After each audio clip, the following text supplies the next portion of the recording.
Hello मित्रों, स्वागत है आपका एक नए वीडियो में।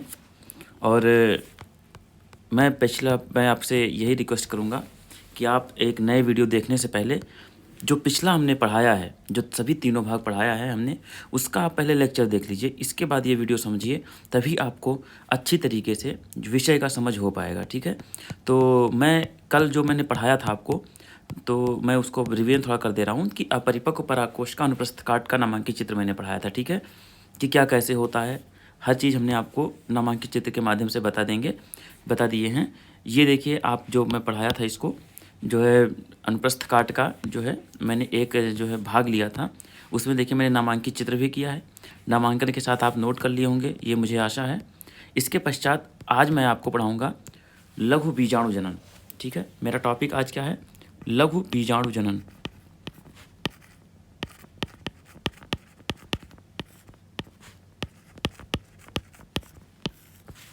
इसे बोलते हैं माइक्रो स्पोरोजेनेसिस।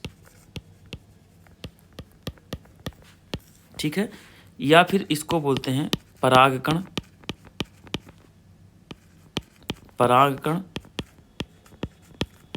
बनने की प्रक्रिया। लघु बीजाणु जनन बोल दो या परागकण बनने की प्रक्रिया भी बोलते हैं। ठीक है, तो अब क्या है, थोड़ा सा एक स्टेटमेंट लिख लीजिए जो मैं बोल रहा हूँ कि लघु बीजाणु जनन होता क्या है।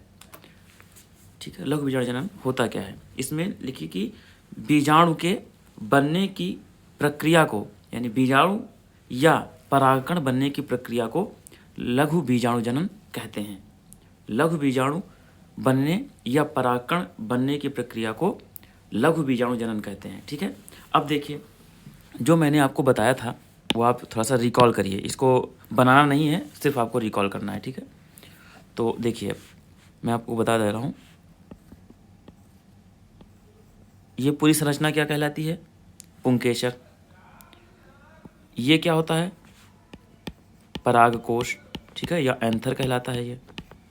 ठीक है, इसको जब हम काटेंगे, अनुप्रस्थ काट करेंगे, तो ये कितने पालियों में बटा होता है? 2 पालियों में। ठीक है,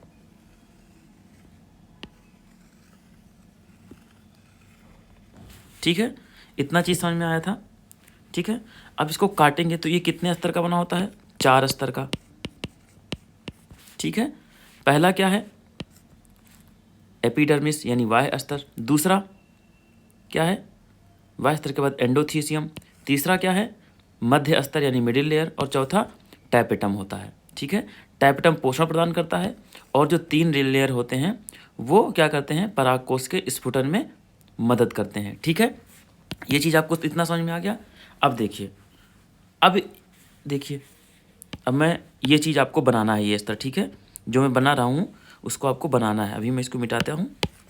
ठीक है, ये चीज़ अब देखिए थोड़ा सा बड़े में बनाइएगा। ठीक है, जो मैं बना रहा हूँ उसको बनाइए आप पहले।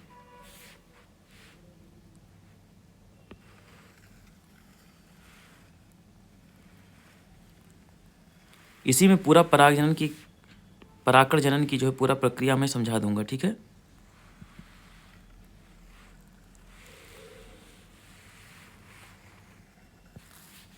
ठीक है, ये चीज़ इतना हो गया। इसे क्या बोलते हैं? स्टोमियम। ठीक समझ में आ रहा है ना? स्टोमियम इसको बोलते हैं। स्टोमियम मतलब स्फुटन का केंद्र, स्फुटन का बिंदु।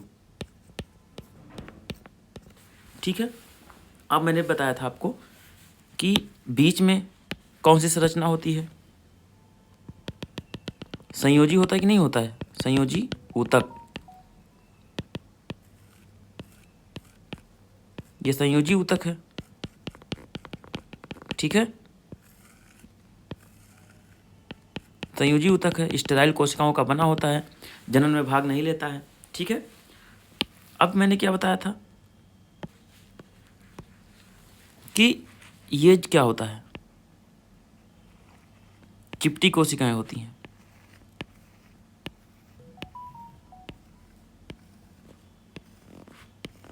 ठीक है, ये चिपटी कोशिकाएं होती हैं। ठीक है, ये हो गया, एक स्तर का होता है। ठीक है। इसके बाद क्या था, इसके बाद था एंडोथीसियम, लंबी कोशिकाएं होती हैं।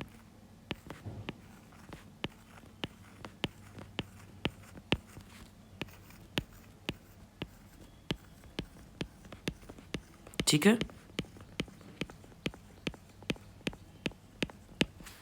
ठीक है। इसके पश्चात मैंने क्या बताया था, इसके पश्चात मैंने बताया था मध्य स्तर होता है। कितने, 3 से 4 स्तर का मध्य स्तर होता है।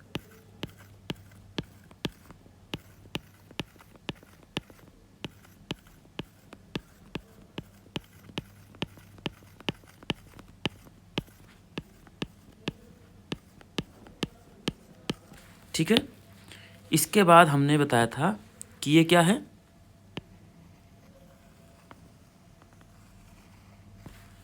टैपेटम होता है। ठीक है, क्या होता है, टैपेटम होता है, पिरामिड के आकार का। ठीक है,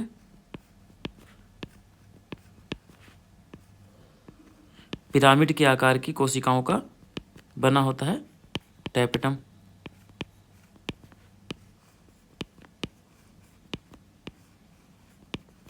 ठीक है, इतना चीज समझ में आया। और इसके अंदर मास ऑफ सेल्स, कोशिकाओं का समूह होता है।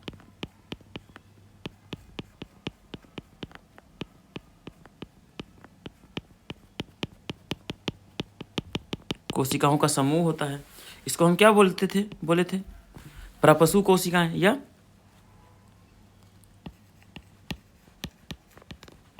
प्रपशु कोशाएं या आर्ची स्पोरियल सेल्स।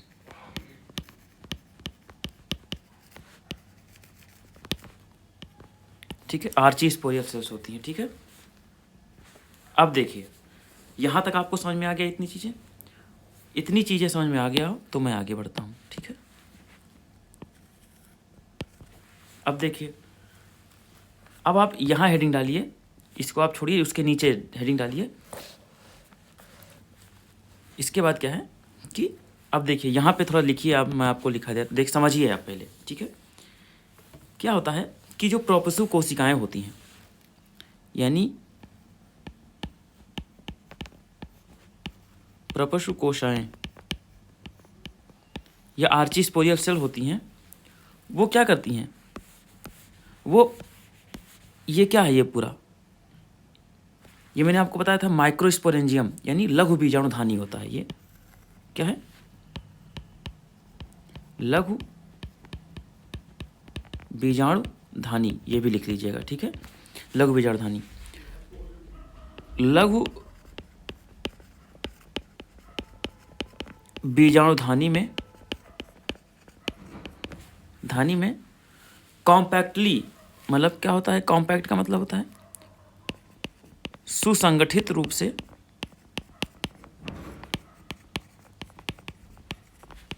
भरे होते हैं। मतलब इनके मध्य कोई स्थान नहीं पाया जाता है।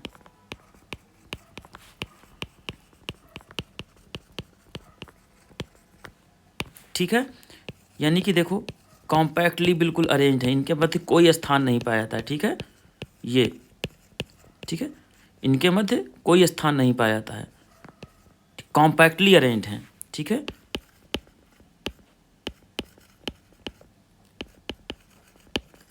कॉम्पैक्टली फिल्ड हैं।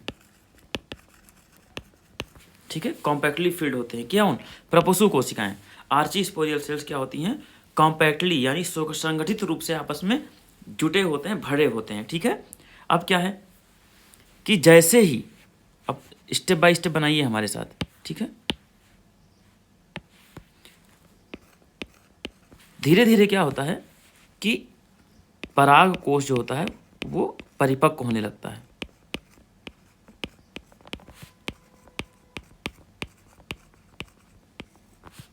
परागकोश परिपक्व होने पर, परागकोश परिपक्व हो जाता है, तब क्या होता है,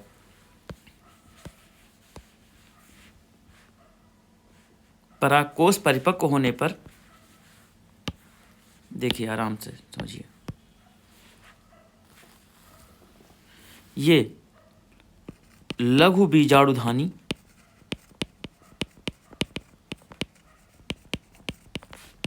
आकार में बड़ी हो जाती है।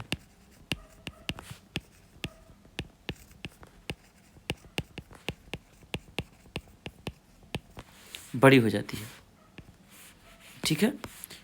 ये लघु बीजाणुधानी है, वो आकार में धीरे धीरे बड़ी होने लगती है, ठीक है। और क्या होता है, बड़ी हो जाने लगती है।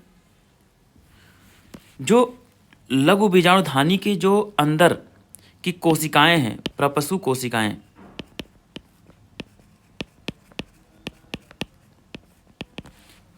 कोशिकाएं रुको,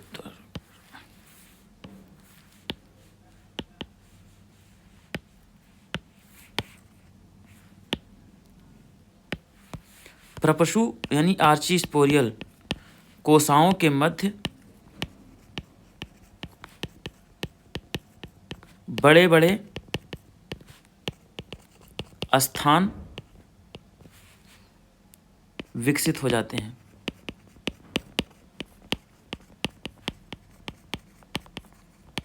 मतलब क्या होता है कि प्रपशु कोशिकाएं एक दूसरे को क्या करती हैं, धकेल देती हैं, और बीच बीच में क्या है, स्थान बन जाता है। देखो ये प्रपशु कोशिकाएं हैं, पहले क्या था कि ये इनके बीच में स्थान नहीं पाया जाता था, लेकिन अब क्या है, स्थान पाया जाता है, ठीक है।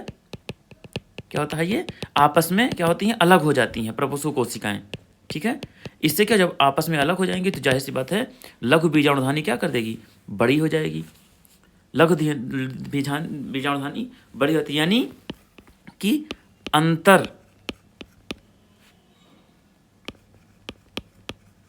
कोशिका जो स्थान होता, अंतर कोशिकीय स्थान का विकास हो जाता है, विकास होता है, ठीक है। तो क्या होता है कि जब परागकोश परिपक्व होने लगता है तो लघु बीजाणुधानी आकार में बड़ी हो जाती है। लघु बीजाणुधानी आकार में इसलिए बड़ी होती है क्योंकि प्रपशु कोशिकाओं के मध्य बहुत बड़े बड़े स्थान विकसित हो जाते हैं, ठीक है। उन्हीं को अंतर कोशिकीय स्थान कहते हैं, ठीक है। अब देखिए, और जब ये तीनों चीज़ें हो जाती हैं तो इसी को हम क्या बोलते हैं, परागधानी बोलते हैं, पॉलन सैक। इन्हीं को हम क्या बोलते हैं, परागधानी।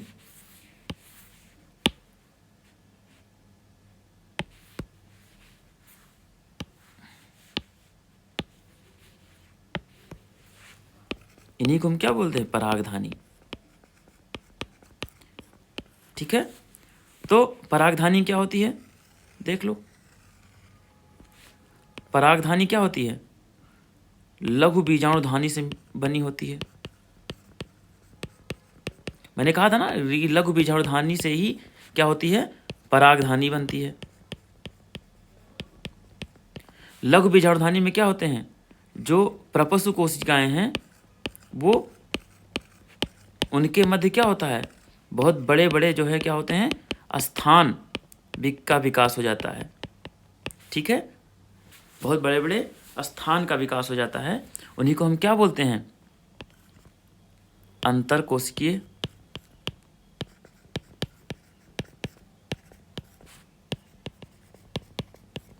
स्थान का विकास हो जाता है। देखो, ठीक है, विकास हो जाता है तो उन्हीं को हम परागधानी बोलते हैं।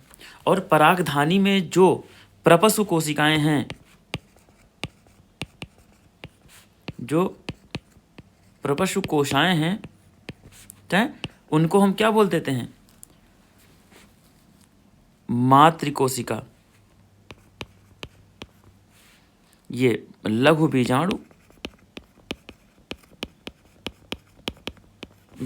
मातृकोशिका बोल दे लेते हैं,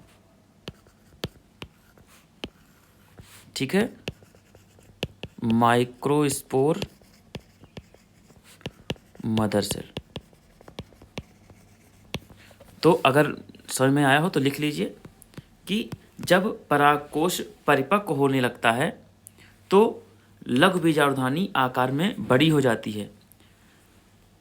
उसके लघु बीजाणुधानी के अंदर प्रपसु कोशिकाएं के प्रपसु कोशिकाओं के मध्य बहुत बड़े बड़े अंतरकोशिकीय स्थानों का विकास हो जाता है। ठीक है, अंतरकोशिकीय स्थानों का विकास हो जाता है आगे चलकर, और उन्हीं को परागधानी कहते हैं। परागधानी में स्थित जो प्रपसु कोशिकाएं हैं वो लघु बीजाणु मातृकोशिका में परिवर्तित हो जाती हैं। इतना चीज़ समझ में आया?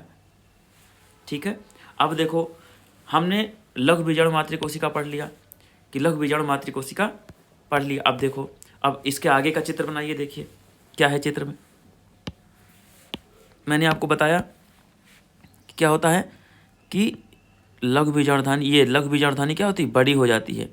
और लघु बीजाणुधानी जब बड़ी हो जाएगी तो इसको हम क्या बोलेंगे? परागधानी।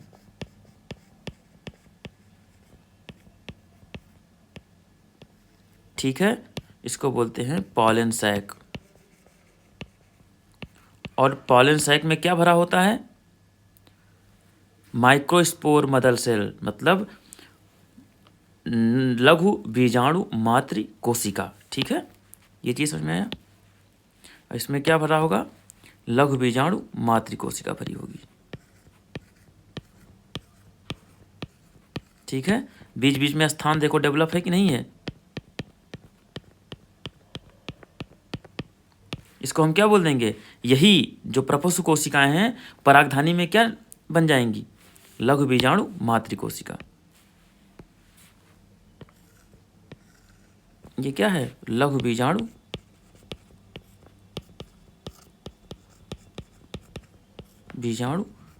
मातृ कोशिका।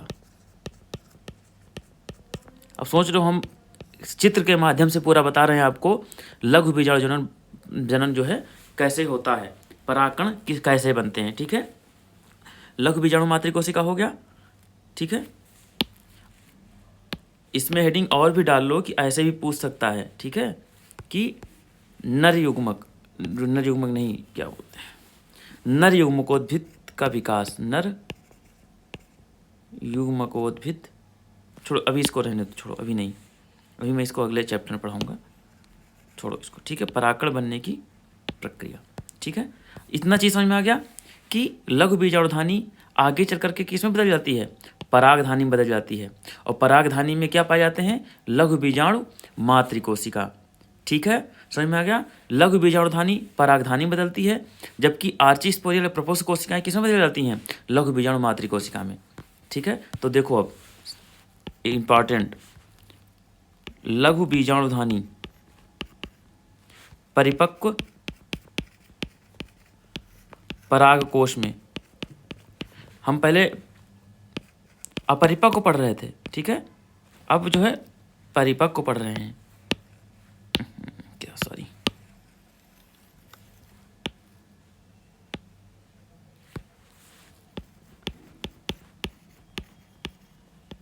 परिपक्व परागकोश।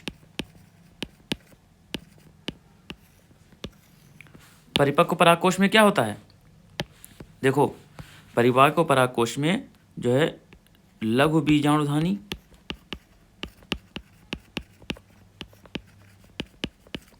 किस में बदल जाती है? माइक्रोस्पोरेंजियम।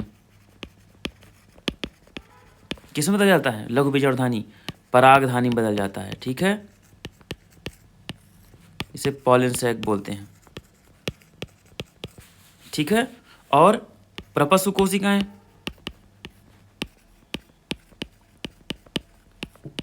ये इंपॉर्टेंट है। ठीक है, प्रपसु कोशिकाएं या आर्ची स्पोरियल सेल,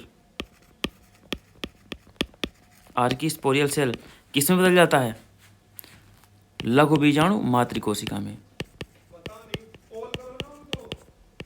लघु बीजाणु मातृ कोशिका में, यानी माइक्रोस्पोर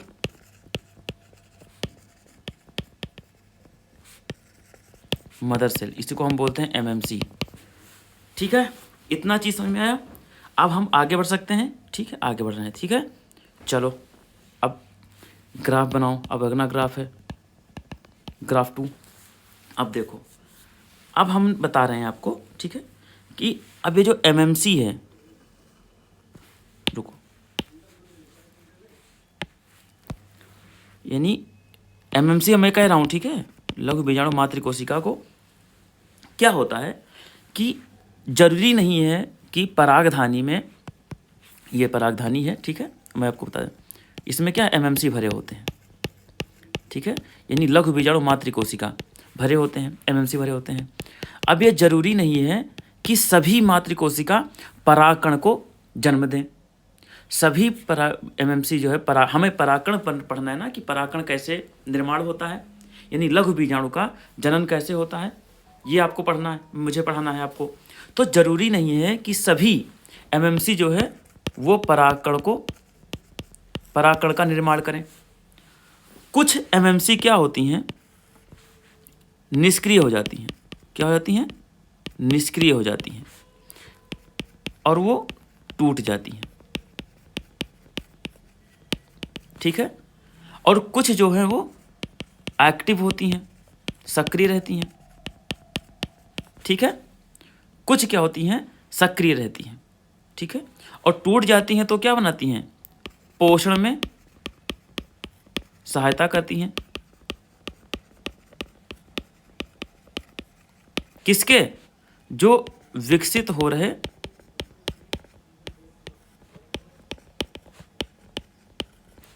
परागकण को। इतना ही समझ में आया? और जो सक्रिय एमएमसी है उनको हम क्या बोलते हैं? क्रियात्मक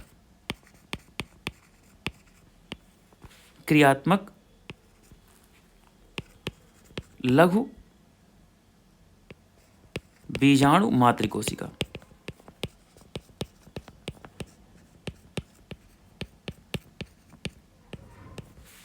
लघु बीजाणु मातृ यानी फंक्शनल माइक्रोस्पोर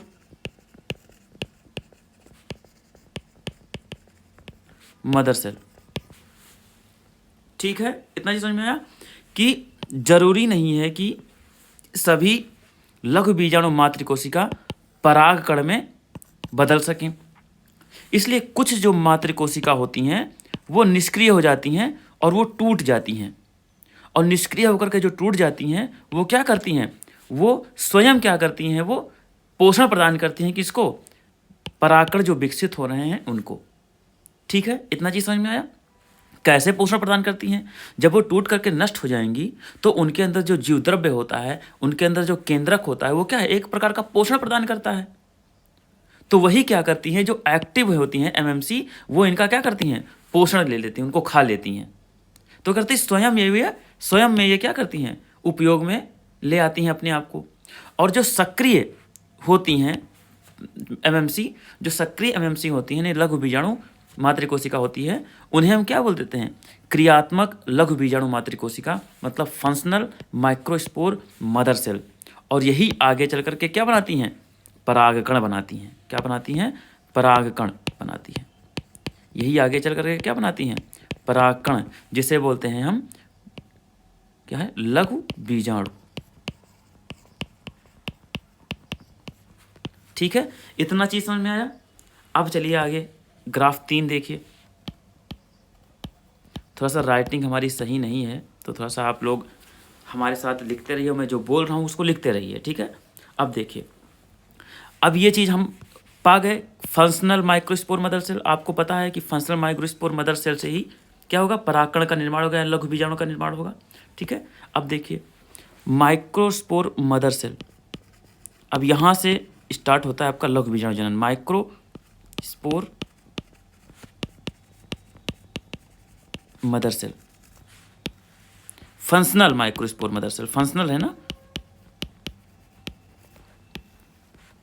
क्रियात्मक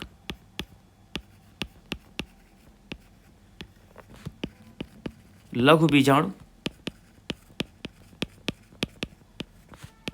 मातृ कोशिका,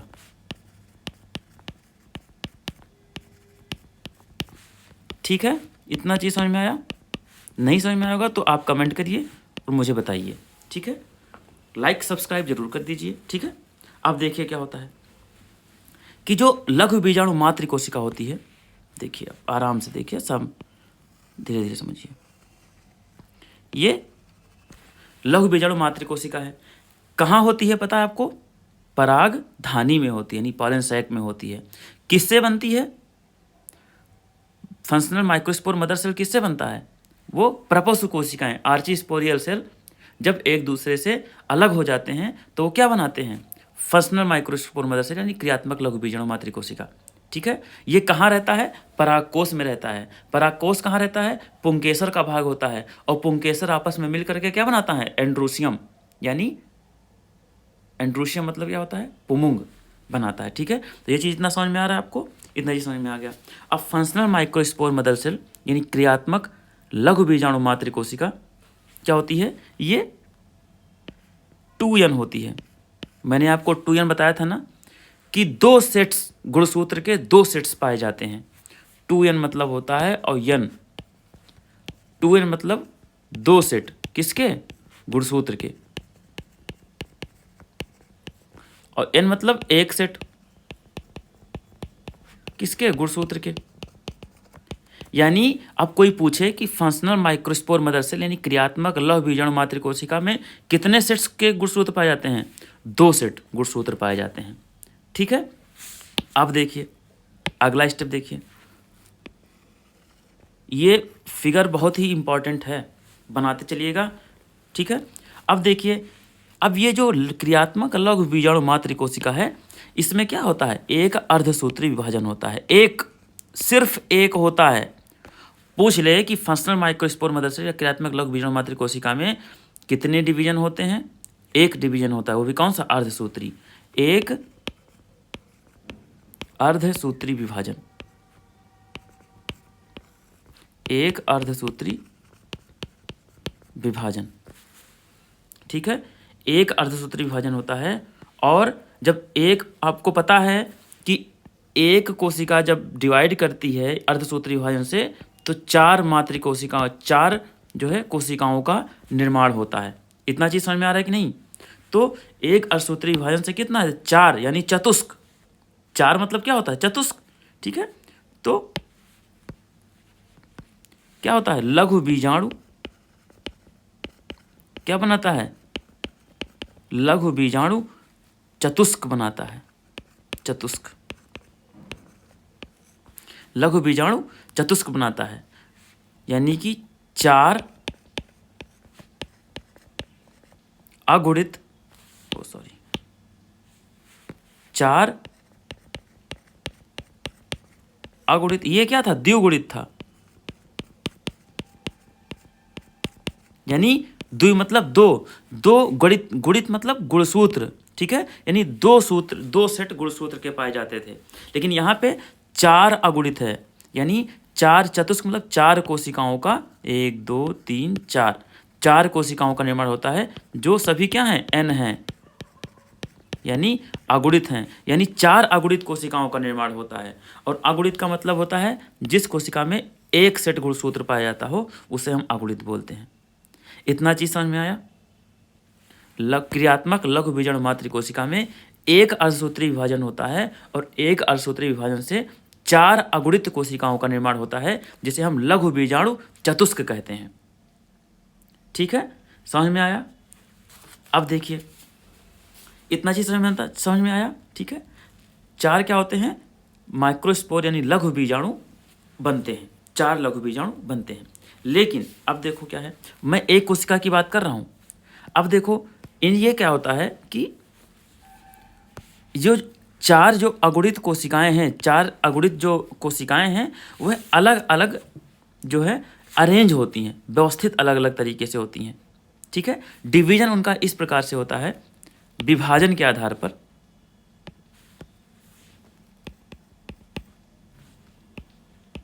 रुको,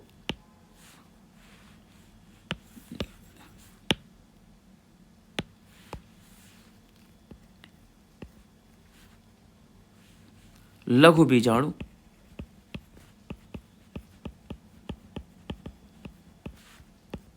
मातृ कोशिका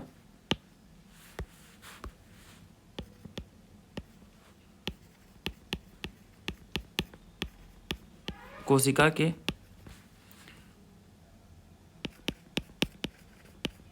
विभाजन के आधार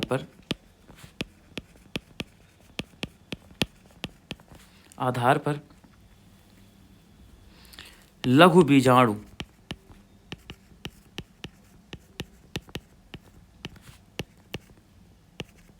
चतुष्क का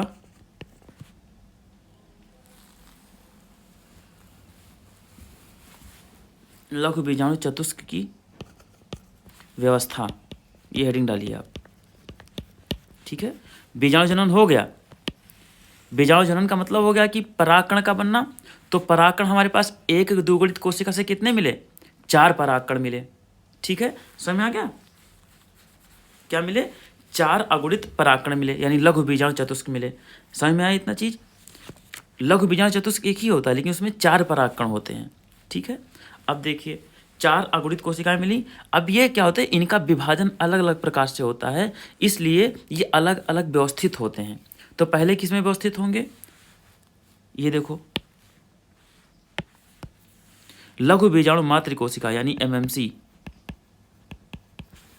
के विभाजन के आधार पर लघु बीजाणु चतुष्क, लघु बीजाणु चतुष्क को क्या बोलते हैं इंग्लिश में? Microspore tetrad. माइक्रोस्पोर टेट्रेड की व्यवस्था क्या होगी? माइक्रोस्पोर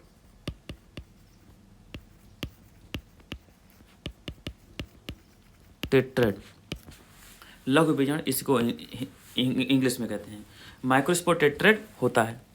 ये डी है, टेट्रेड। ठीक है, तो अब व्यवस्था कैसे होती है? ये देखो, 1 2 3 और इसके पीछे 4। ठीक है, तो इसे हम बोलते हैं टेट्राहेड्रल टाइप। इसको क्या बोलते हैं? Tetrahedral type. 4 देखो, इसमें 1 2 3 4 है ना, ये तो चतुष्क है ना। तो ये क्या होता है? माइक्रोस्पोर मदर सेल से, एक क्रियात्मक लघु बीजाणु मातृ कोशिका से लघु बीजाणु चतुष्क मिलता है। और लघु बीजाणु चतुष्क में क्या होते हैं? 4 अगुणित कोशिकाएं होती हैं, और एक अगुणित कोशिका, एक परागकण होता है। समझ में आया? तो ये आपस में अभी चिपके हुए हैं चारों। ठीक है, तो टेट्राहेड्रल टाइप यानी चतुष्फल, इसको हिंदी में बोलते हैं चतुष्फल। ठीक, दूसरा, इस प्रकार से व्यवस्थित होता है, 1 2 3 4। इसे बोलते हैं isobilateral arrangement. Isobilateral arrangement, समद्विपार्श्विक। अब याद तो आपको करना है, हम तो आपको समझा दे रहे हैं। समद्विपार्श्विक।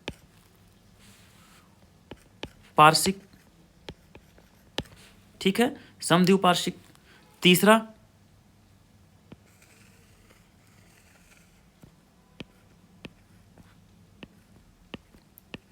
तीन 4 यानी लीनियर। 4 है, सभी में 4 4 ही हैं, चतुष्क है, देख लो।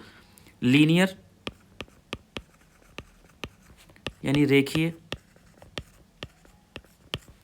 ठीक है,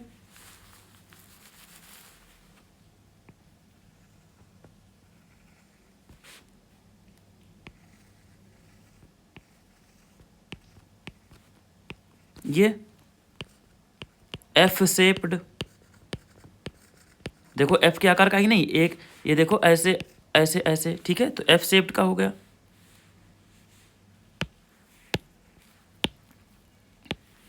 एफ शेप्ड मतलब डिका सेट।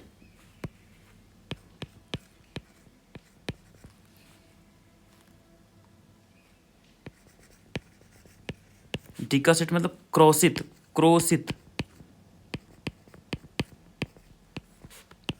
एफ आकार का, एफ आकार का। ठीक है, एक क्या हो गया?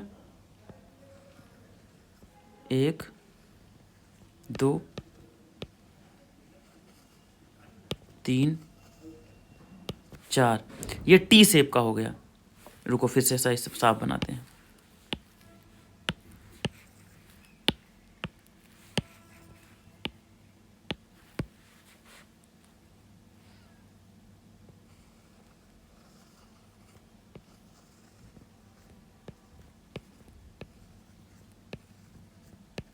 टी शेप का है,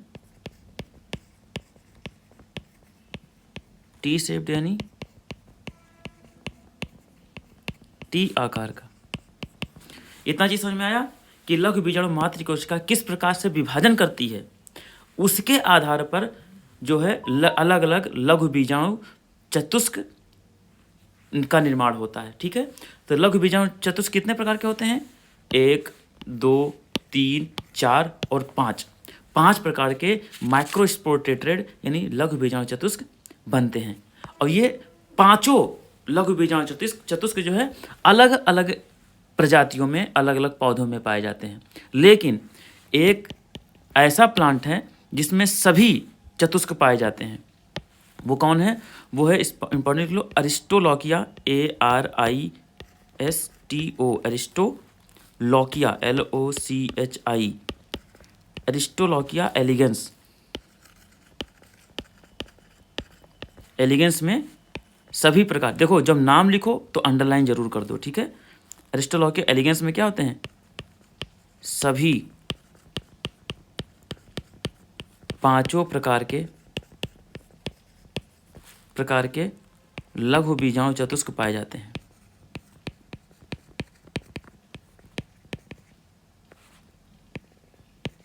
लघु बीजाणु चतुष्क पाए जाते हैं। ठीक है, अब मान लो पूछे एग्जाम में लघु उत्तरीय प्रश्न में कि लघु बीजाणु चतुष्क क्या होते हैं और कितने प्रकार के लघु बीजाणु चतुष्क मिलते हैं। तो लघु बीजाणु चतुष्क किस, तो बनाओ कि लघु बीजाणु चतुष्क 4 अगुणित कोशिकाओं से मिलकर बने होते हैं, जिनका निर्माण लघु बीजाणु मातृ कोशिका से होता है। लघु बीजाणु चतुष्क 5 प्रकार के पाए जाते हैं। इसमें पहला चतुष्फल, समद्विपार्श्विक, रेखीय, क्रोशित F आकार का और T आकार का। सभी के चित्र बना दीजिए, चित्र बना करके लिख दीजिए कि अरिस्टोलॉकिया एलिगेंस में सभी 5 प्रकार के लघु बीजाणु चतुष्क पाए जाते हैं। ये क्वेश्चन आपका कंप्लीट हो गया। लघु बीजाणु जनन आपका, लघु बीजाणु जनन में क्या होता है? देखो फिर से बताए दे रहे हैं कि लघु बीजाणु जनन की प्रक्रिया क्या होती है कि परागकण या लघु बीजाणु बनने की प्रक्रिया को लघु बीजाणु जनन कहते हैं। यह प्रक्रिया कहाँ पे संपन्न होती है? परागकोश में संपन्न होती है। ठीक है, अब देखिए इस चित्र पे आ जाइए, इस चित्र पर आ जाइए। इस चित्र पे आ जाइए। तो अब देखो एक चीज मैं आपको बता दे रहा हूं कि प्रायः समानता क्या होता है? चतुष्फल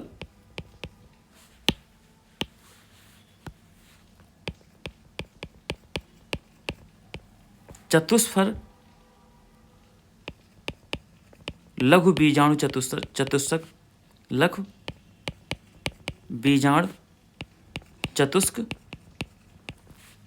पौधों में पाया जाता है। पौधों में नहीं, परागकोश में। पौधों के परागकोश में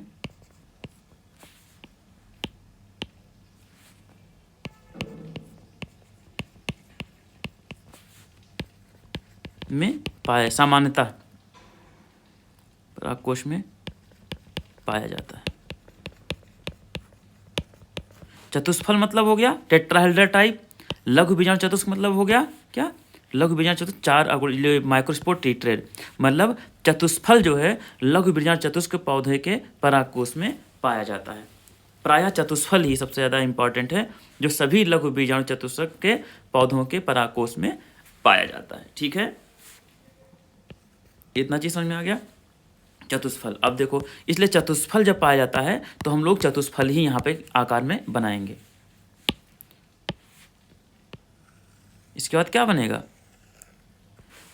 लघु बीजाणु मातृ कोशिका किसमें बदल जाती है? किसमें बदल जाती है? चतुष्क में, लघु बीजाणु चतुष्क में बदल जाती है। देखो तो उसी कलर से करते हैं हम जिस कलर से था।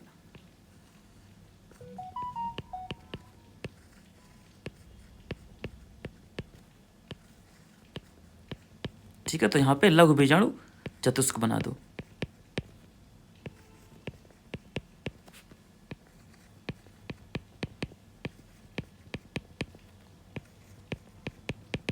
ठीक, ये हो गया। ये क्या है, ये क्या है,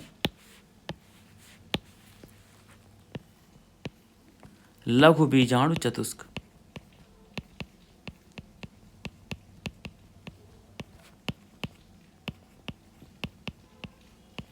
माइक्रोस्पोर टीट्रेड।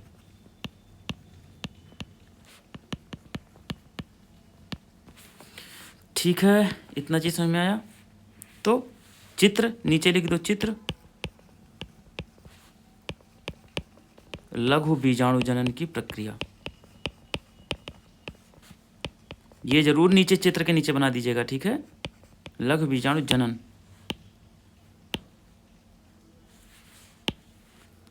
लघु बीजाणु जनन की प्रक्रिया।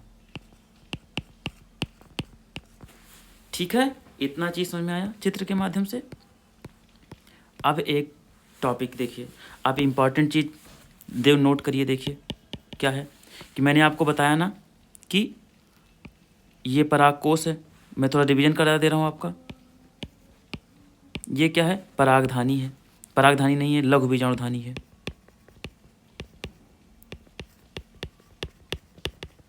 लघु बीजाणुधानी है। लघु बीजाणुधानी किस में कन्वर्ट हो जाती है, परागधानी में, जिसे हम पॉलन सेक बोलते हैं। ठीक है, ये क्या होता है, माइक्रोस्पोरेंजियम होता है। ठीक है, इसको स्टार बना के लिखिएगा। ठीक है, लघु बीजाणुधानी में क्या पाया जाता है, प्रपशु कोशिकाएं।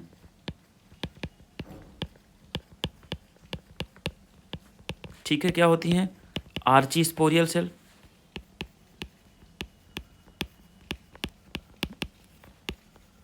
ठीक है, परागधानी में क्या होता है, माइक्रोस्पोर मदर सेल, यानी लघु बीजाणु मातृकोशिका।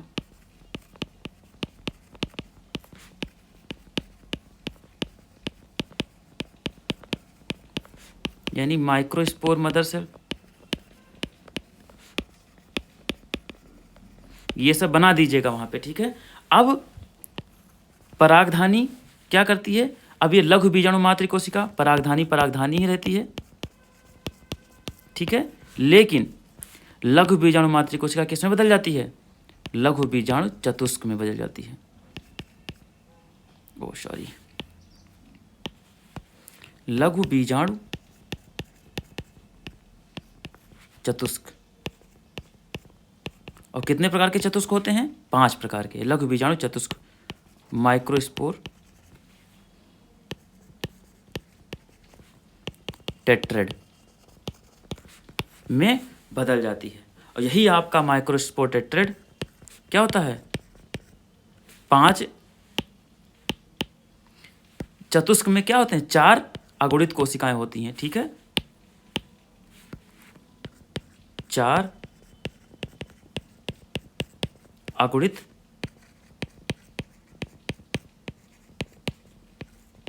कोशिकाएं होती हैं, 1 2 3 4। और एक को क्या बोलते हैं हम, परागकण बोलते हैं। क्या बोलते हैं, परागकण है। यानी कि एक माइक्रोस्पोर टेट्रेड से, यानी एक लघु बीजाणु चतुष्क से कितने परागकण का निर्माण होता है, 4 परागकण का निर्माण होता है। यानी कि स्टार लगाओ, एक लघु बीजाणु चतुष्क से 4 परागकण, या परागकणों को क्या बोलते हैं, लघु बीजाणु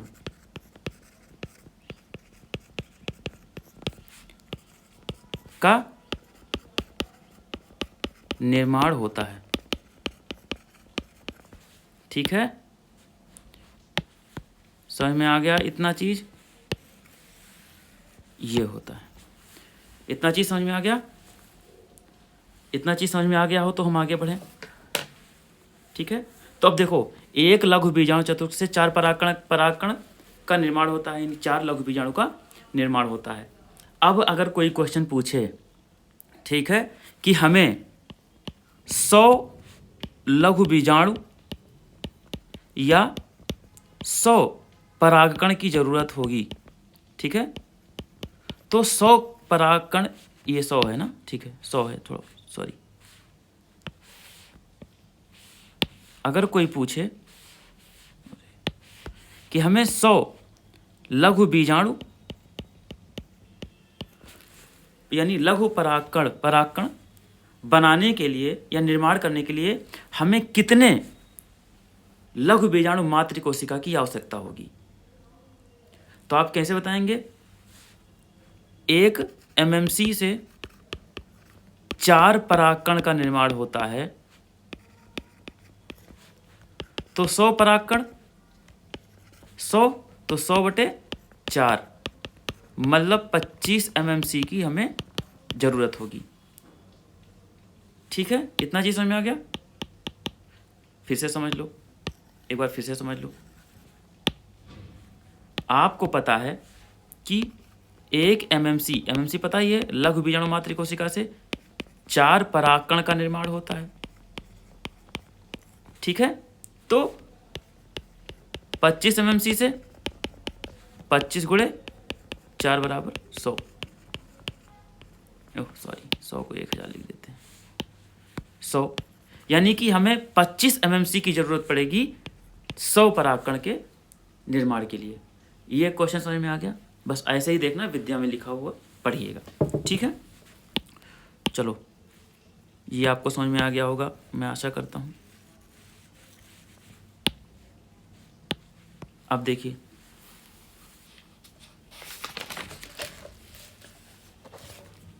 जो मैं आपको डिवीजन बताया, ठीक है, जो मातृ कोशिका लघु बीजाणु मातृ कोशिका जो MMC है, उसका जो है एक बीजीपत्री और द्विबीजीपत्री में अलग अलग डेवलपमेंट होता है, विकास होता है। ठीक है, तो वो भी पूछा नहीं गया वैसे, तो मैं सोच रहा हूँ अभी ना बताऊँ उसको, तो आप उसको मत पढ़िए, बाद में जब अलग हम क्लास ले लेंगे उसका, तब मैं आपको बता दूंगा। ठीक है, तो मैं अपनी क्लास को यहीं विराम देता हूँ, और अगर पसंद आया हो तो लाइक करें, शेयर करें, सब्सक्राइब भी करें। ठीक है, thank you and good luck.